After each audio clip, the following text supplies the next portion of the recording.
رسول اللہ صلی اللہ علیہ وسلم سے ایک دن صحابہ کرام نے تمام پریشانیوں سے نجات پانے کا وظیفہ پوچھا۔ یا رسول اللہ، اگر پریشانیوں کی دلدل میں پھنس جائیں تو ان پریشانیوں سے، ان مصیبتوں سے جان چھڑانے کا کوئی وظیفہ بتا دے، کوئی دعا بتا دے۔ رسول اللہ صلی اللہ علیہ وسلم نے فرمایا صحابہ، اگر تم میں سے کوئی بھی شخص پریشانیوں کی دلدل میں پھنس جائے، مصیبتوں کی دلدل میں پھنس جائے، اگر تم پریشانیوں اور مصیبتوں کی دلدل سے نکلنا چاہتے ہو، بچنا چاہتے ہو، فرمایا میں تمہیں 3 وظیفے دے رہا ہوں، میں تمہیں 3 دعائیں دے رہا ہوں۔ فرمایا ان 3 دعاؤں کا دامن مضبوطی سے پکڑتے رہنا۔ یہ 3 دعائیں زبانی یاد کر لینا۔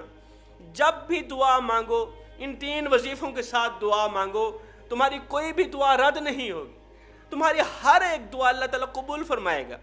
صحابہ کرام نے پوچھا یا رسول اللہ، وہ 3 وظیفے، 3 دعائیں کون کون سی ہیں؟ میرے نبی نے فرمایا نمبر 1، لا الہ الا انت سبحانک انی کنت من الظالمین۔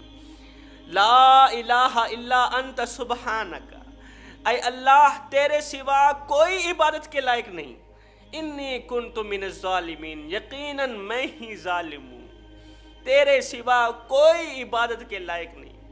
فرمایا جب تم پریشانیوں کی دلدل میں پھنسنے لگو، مصیبتوں کی دلدل میں پھنسنے لگو، جب تم ان تمام پریشانیوں سے جان چھڑانا چاہو تو لا الہ الا انت سبحانک انی کنت من الظالمین پڑھتے ہوئے اللہ سے دعا کرنا۔ تمہاری کوئی بھی دعا رد نہیں ہوگی، تمہاری ہر ایک دعا اللہ تعالیٰ قبول فرمائے گا۔ رسول اللہ صلی اللہ علیہ وسلم نے فرمایا جو بھی شخص اپنے کسی بھی معاملے میں اس دعا کے ذریعے اللہ کی طرف متوجہ ہوتا ہے نا، اس کی کوئی بھی دعا رد نہیں ہوتی، اللہ تعالیٰ مدد فرماتا ہے، اللہ تعالیٰ اسے پریشانیوں سے دور کر دیتا ہے، مصیبتوں سے دور کر دیتا ہے۔ میرے نبی نے فرمایا حضرت یونس علیہ السلام قیامت تک مچھلی کے پیٹ کے اندر ہی رہتے، قیامت تک مچھلی کے پیٹ میں رہتے، کبھی بھی باہر نہ نکلتے اگر وہ یہ دعا نہ پڑھتے لا الہ الا انت سبحانک انی کنت من الظالمین۔ کتنی بڑی کمال کی دعا ہے، کمال کا وظیفہ ہے، اتنی بڑی آزمائش کو دور کر دیا، اتنی بڑی مصیبت کو دور کر دیا۔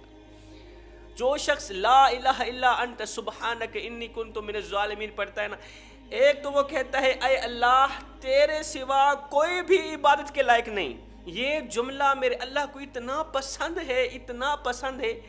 دوسرا جملہ وہ کہتا ہے اپنی عاجزی پیش کرتے ہوئے کہتا ہے میرے مالک یقیناً میں ہی ظالم، میں ہی خطا کار، مالک میں بندہ ہوں، میرا کام ہے گناہ کرنا، میں بندہ ہوں، میرا کام ہے خطا کرنا، تیرا کام ہے معاف کرنا۔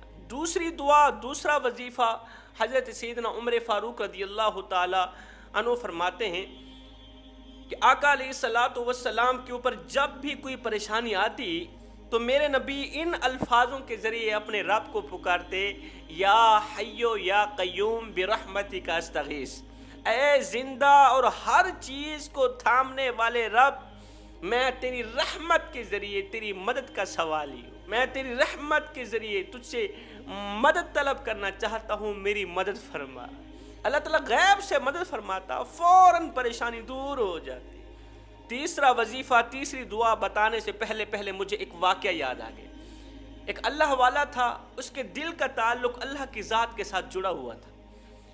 اسے کسی بیماری کی وجہ سے دورہ پڑتا تھا، جب اسے دورہ پڑتا تو اس کی سانس بند ہو جاتی، بند تو نہیں ہوتی تھی، دیکھنے والوں کو لگتا کہ اس کی سانس بند ہو گئی ہے، روح نکل گئی ہے، اللہ والا مر گیا ہے۔ کافی عرصہ اس طرح ہوتا رہا، ایک دن اسے دورہ پڑا، کچھ اس طرح کا خطرناک دورہ پڑا۔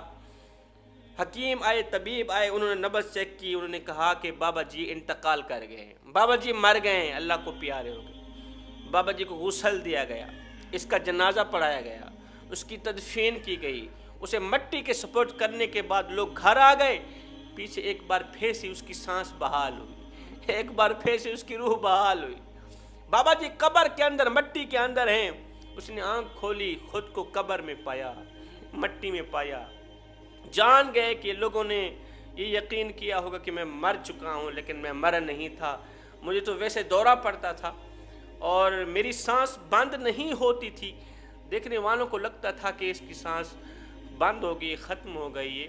لہٰذا اب اس نے کیا کیا، رسول خدا صلی اللہ علیہ وسلم کے بتائے گئے ان 3 دعاؤں کو پڑھنا شروع کر دیا، ان 3 وظیفوں کو دہرانا شروع کر دیا۔ نمبر 1، لا الہ الا انت سبحانک انی کنت من الظالمین۔ دوسرا، یا حیو یا قیوم برحمتک استغیث۔ تیسرا، حسبنا اللہ و نعم الوکیل۔ سبحان اللہ، کہتا ہے ادھر سے میں نے یہ 3 دعائیں پڑھنا شروع کی، ادھر سے مجھے محسوس ہونے لگا کہ کوئی میری قبر کھود رہا ہے، میری قبر سے میرے اوپر سے مٹی ہٹا رہا ہے۔ میں یہ 3 جملے، یہ 3 وظیفے پڑھتا چلا جا رہا ہوں، وہ مٹی ہٹاتا چلا جا رہا ہے۔ ایک دم اس قبر کھودنے والے نے اندر ہاتھ ڈالا، میرے کفن پر اس کا ہاتھ آیا، میں نے اس کا ہاتھ پکڑ لیا۔ دراصل وہ کفن چور تھا، کفن چرانے آتا۔ میں نے اس کا ہاتھ پکڑا، میں نے کہا کفن تجھے دیتا ہوں، کپڑے دیتا ہوں، مجھے باہر نکال دے۔ اب ان 3 دعاؤں نے مجھے قبر سے آزادی دے دی۔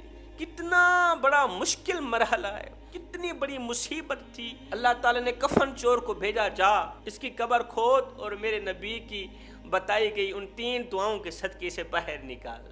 اب یہ شخص باہر نکلا، ساری زندگی لوگوں کو یہی درس دیتا رہا، لوگوں جب بھی پریشانی آئے، جب بھی کوئی برا وقت آئے تو کسی نمبردار کی چوکھٹ پہ نہ جانا، اور یہی تمہارے مسئلے حل کریں گے جو خود مسئلوں میں الجھے ہوئے۔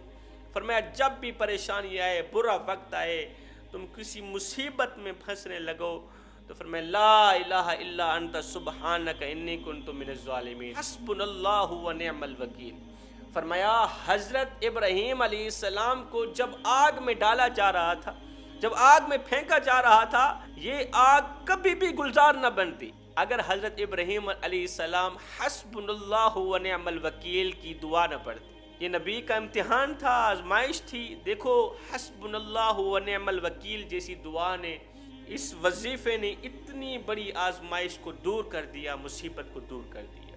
تو فرمایا تمہاری زندگی میں جب بھی کوئی پریشانی آئے، مصیبت آئے، جب تم دیکھو کہ مصیبتوں نے، بیماریوں نے تمہارے گھر کو جکڑ رکھا ہے اور تمہاری دعا بھی قبول نہیں ہوتی، اللہ تعالیٰ شفا نہیں دے رہا، تمہاری کوئی بھی دعا قبول نہیں ہو رہی، تو فرمایا ان 3 وظیفوں کے ذریعے تم اللہ سے دعا مانگا کرو۔ اللہ کے رسول نے فرمایا جو بھی شخص اپنے کسی بھی معاملے میں ان 3 دعاؤں کے ذریعے اللہ سے متوجہ ہوتا ہے تو اللہ تعالیٰ اس کی ہر دعا قبول فرماتا ہے۔ میں دعا کرتا ہوں مالک ہمیں ہر ایک دعا کرنے سے پہلے یہ 3 جملے، 3 وظیفے دہرانے کی توفیق عطا فرما۔